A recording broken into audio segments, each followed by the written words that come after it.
President Donald Trump is taking questions from reporters. Always worthwhile listening in. So let's run that now. Very easily, but under our auspices. You also posted about Thanks, your mate. call with President Putin today, and you spoke about the meeting in Hungary with him. Do you have a timeline or a date set for when? Yeah, I would say within 2 weeks or so, pretty quick. Marco Rubio is going to be meeting with his counterpart, as you know, Lavrov, and they'll be meeting pretty soon. They're going to set up a time and a place very shortly. Maybe it's already set up. They've already spoken.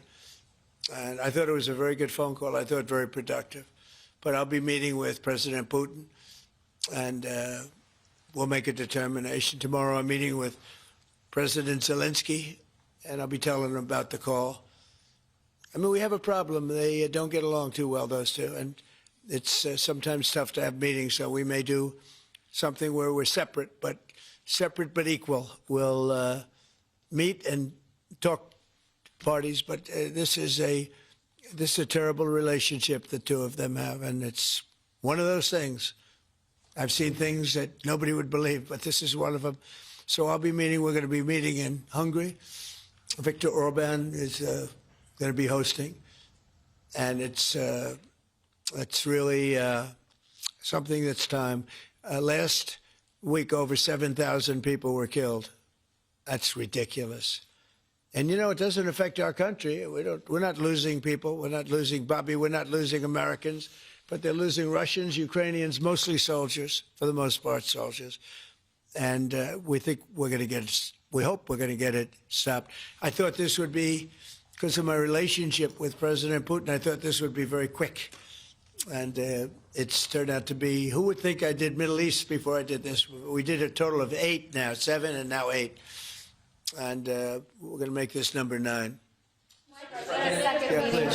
So you said you posted that there was great progress. Can you tell us a little bit about that? Was it a shift in Putin's tone? Was it something new he told you? Did he give you any message to give? You're talking about the whole President Zelensky tomorrow. It just seems to me that, look, it's only a field. That's all I've done in my whole life. I've made deals. I know about deals. I do it well. I don't think any president's ever ended a war, frankly. One war, I did 8 of them, Maria, right? And but I don't know, did Bush ever end? Do you think Biden ended a war? Biden started wars because he was stupid. But do you think Biden ended any wars? No. I don't know of anybody that ended wars. I ended 8 of them.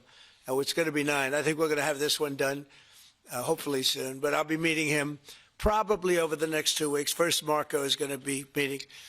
And the vice president, as you know, is very much involved. The whole team is involved. Steve Witkoff will be involved.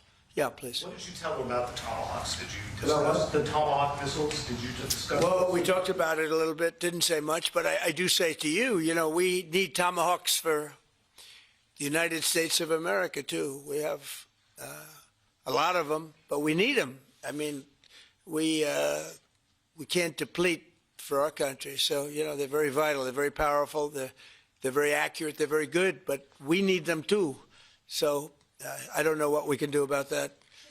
Why do you think a second meeting with Putin? Why do you think a second meeting with Putin now will yield different results? Well, I think Alaska actually set a stage, and that wasn't very long ago, but it set a stage. You have to understand, I came into this situation. I didn't start this war. This is a Biden deal, and I came into it, and it was a mess. It could have led to World War III. In my opinion, this could have led to World War III. That won't happen, but it could have. So I came in, this war was raging. When I left, this wasn't even a thought. For 4 years, nobody talked about it. I spoke to President Putin about Ukraine. It was the apple of his eye, but there was never going to be doing anything like this. And this all went because of some really bad decisions that were made. And look what you have. You have millions of people dead. You have just a horrible, horrible situation. I'm doing it to save souls. That's all I'm doing it for. I'm not doing it for us. We have an ocean between us. I'm doing it also to help Europe. They want to have it ended, but they're unable to do it. I'm able to do it. So I think we'll be successful. We'll save a lot of lives. It should have been done. Should have never started. This would have never happened if the election weren't rigged. This would have never happened. But it did happen, and I'll get it stopped. Okay. message to the pro-life Yeah, go ahead. conservatives? Yeah, you mentioned a $1,300 drug at the top of this. Were you referring to the weight loss drugs? I was referring to Ozempic or I heard the fat loss drugs. So those are going to be $150 out of pocket Yeah, for well, Americans. they'll be much lower. They'll be much lower. Yeah, go ahead, please. We have not negotiated those yet. We're going to be rolling these out over time. The GLP category of drugs, which includes Ozempic, have not been negotiated yet. What's the timeline for that? But it will. It'll come down, like everyone else. Okay. Any timeline on those negotiations? No, but I think those are going to come down pretty fast, and we do have, I guess, some alternative. The president will be happy with the result, and until he is, we're not going to close those negotiations. Thank you. Except it'll happen. Got it. What's your message to pro-life One trade. conservatives? Some pro-life conservatives have religious objections to IVF and are already critical of this policy. What's your message to them? I don't know about the views of that. I'm just looking to do something because, pro-life, I think this is very pro-life. You can't get more pro-life than this. Please. Mr. President, you've been talking about how this new benefit plan will also include root cause treatments for infertility. How will you make sure that those root cause treatments are equally accessible to IVF? Well, I think we're going to be doing that. Would anybody like to talk about that subject? I'll comment Please. on the rulemaking process. I think it's the determination, again, Secretary of Labor, the Department of Labor is issuing their intent today to open up the rulemaking process, again, for more flexibility. Anytime that you have a president who's leading when you can offer more access to health care at a lower rate is a benefit to the American people and to the end user, and that's exactly what he's doing. And so you heard before that through the Q&A guidance that was issued today with the other agencies, that will give guidance to our employers and the employees about what the flexibility of that is, and then again, opening that rulemaking process for further determination of the access that can be had, offered in those benefits for all different types of healthcare access is the goal of the Department of Labor. Good answer.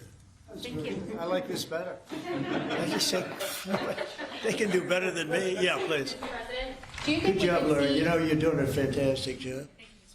I shouldn't tell, I won't say it, that I will not say that she was recommended by the Teamsters. Can you believe it? And she's turned out to be a gem, an absolute gem. You're doing a great job. Thank you very much. Mr. President, John Bolton was Do just you indicted. think we could see your deal-making skills applied to the government shutdown anytime soon? Well, look, all we want to do is just extend. We don't want anything. We just want to extend, live with the deal that they had. They want to spend $1.5 trillion on illegal immigrants, and they want to destroy health care for everyone else. And it's crazy. It's crazy. People that are here illegally, they want to spend $1.5 trillion. So we're just not going to do it. No, we have to take care of our health care. Now, we're doing that today, and we're doing it with, favored nations, the most favored nations. Your costs are going to be dropping greatly. And I'm really happy that it's at the beginning of my administration, because I did insulin and got it down to like $25, but it doesn't kick in. It didn't kick in for 2 years by statute, so it couldn't kick in. And I said, boy, I hope I win this election, because if I don't, somebody else is going to take credit for it, Bobby. And sure as can be, Biden said, he didn't even know what the hell was happening, and it was a hard thing for me to do. I got insulin way down. What was it before that? It was just massive. It was impossible to afford. And sure as can be, because it was statute, it couldn't have been earlier. I said, boy, this falls into the next administration. I better win. And all of a sudden, I watched this Biden taking credit for something that I did, and on other things too. We had a lot of things kick in. So the nice part about this is at the beginning of our administration. So I think we're going to see the fruits of our labor. And I hope on our other situation that we've talked so much about, autism, I hope we're going to see some very good results based on the recommendations that we made. And, we have time to watch those results now. John Bolton was just indicted by a grand jury in Maryland. Do you have a reaction to that? I didn't know that. You tell me for the first time, but I think he's, a bad person. I think he's a bad guy. Yeah, he's a bad guy. It's too bad, but it's the way it Have you goes. reviewed the case against him? That's the way it goes, right? That's the way it goes. Will I what? Have you reviewed the case against him? No, I haven't. But I just think he's a bad person. Okay, anybody else? What's the timeline for the IVF drug through the National Commissioner Priority Review Voucher? Dr. McCary? What do you think, Doctor?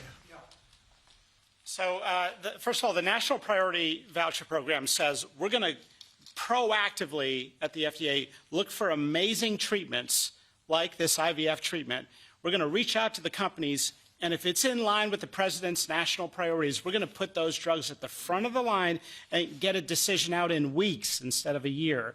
And so today we announced 9 drugs that are going to be recipients. These are products where the manufacturing is going to be in the United States, or it's meeting a large unmet public health need, like a diabetes drug we announced today, or it is a product where you're going to see an affordability phenomena because the prices are getting equalized in line with the president's most favored nation status goal. Wow, that's great. Why didn't I have him speak? He was so, could have saved a lot of time. That's funny. I'm not surprised. Yeah, please. Yes, thank you, Chris. So Senate Majority Leader John Thune today said he'd like to proceed with the bill which would put sanctions on Russia. What's your thought on that? Well, we're going to see. He doesn't know about the call yet. I'm going to speak to him later. And it was subject to what I wanted to do. And so we'll see what happens.